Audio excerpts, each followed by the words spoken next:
Former Senator Mar Roxas took a swipe at presidential spokesperson Roque for claiming that his family has not been involved in the government's efforts to address the COVID-19 crisis.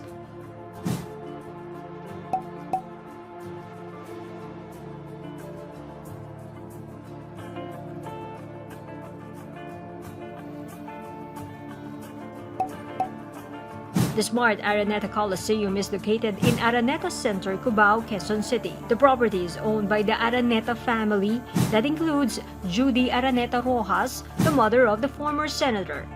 Roxas said there's no truth to Roque's statement, tagging in a tweet showbiz talent manager Ogie Diaz.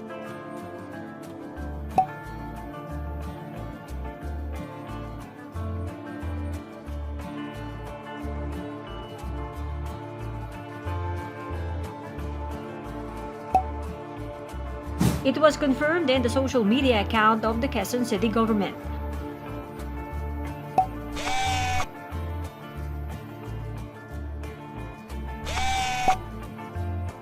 Roxas said Roque should find another issue to ride on.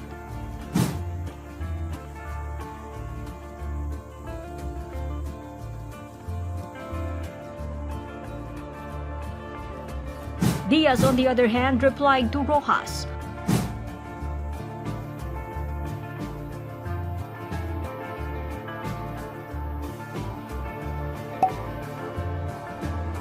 For Roque, the showbiz personality has this unsolicited advice.